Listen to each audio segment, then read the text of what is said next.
Tingnan mo nga yung katabi mo, dali. Ano ba yan? Ganda-gandahan lang, gwapu-gwapuhan, pero mukhang masama ang ugali. Hay, nako! Anyway, nagbabalik pa rin po ang inyong kadaldalan, daldalerang atleta DJ Maratoni. At ngayong hapon nga, tatanungin kita. Minsan ba nakakita ka na ng isang taong ubod ng ganda, grabe. Ang tangos ng ilong, yung mukha, mala-artista, ang liit-liit, singliit lang ng palad mo. Tapos ang tangkad, tapos yung bewang, ang sexy, ang laki ng puwit. Pero kapag ka nakausap mo na, yun lang, pangit ng ugali.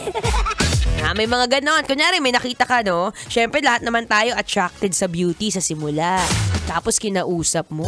Yung simpleng paupuin ka lang dyan sa tabi na akala niya kasi mukha kang, alam mo yung mukha ka magnanakaw, di ka niya pinaupo. Maraming ganyan. Alam mo yung, kunyari, nasa isa kang restaurant. Tapos nakita mo siya.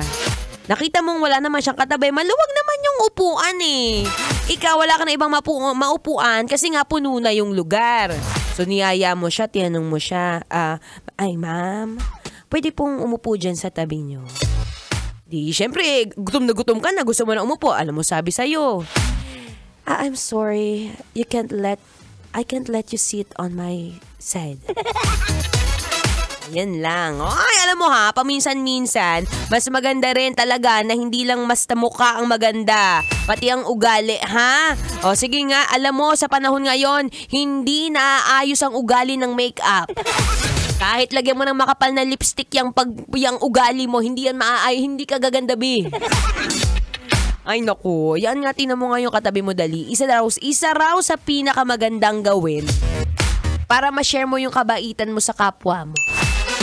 Ngitian mo raw. Yan. Ngitian mo, dali.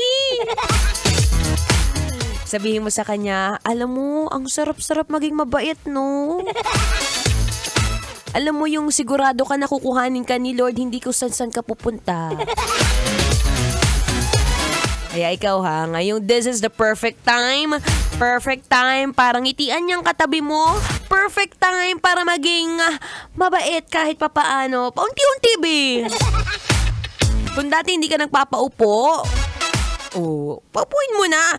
Alam mo, sa simpleng pamamaraan, hindi siya napagod kakatayo kumakain. Kunwari, sige nga, ikaw. Ikaw yung nakatayo sa restaurant, ha? Ikaw yung nakatayo dun sa tabi. Tapos wala rin nagpapaupo sa'yo. Ano mararamdaman mo? Bukod sa ngalay. Diba? Di sana, nagpaupo ka rin para mapaupo ka rin ngayon.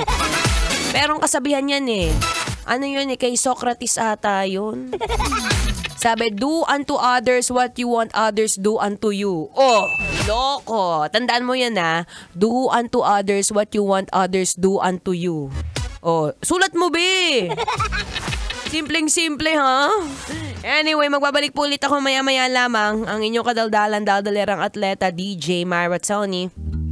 Pero na makinig muna ng Feel Good Music. Ngayong Feel Good Wednesday. Kailangan pa bang i-memorize yan? Basic.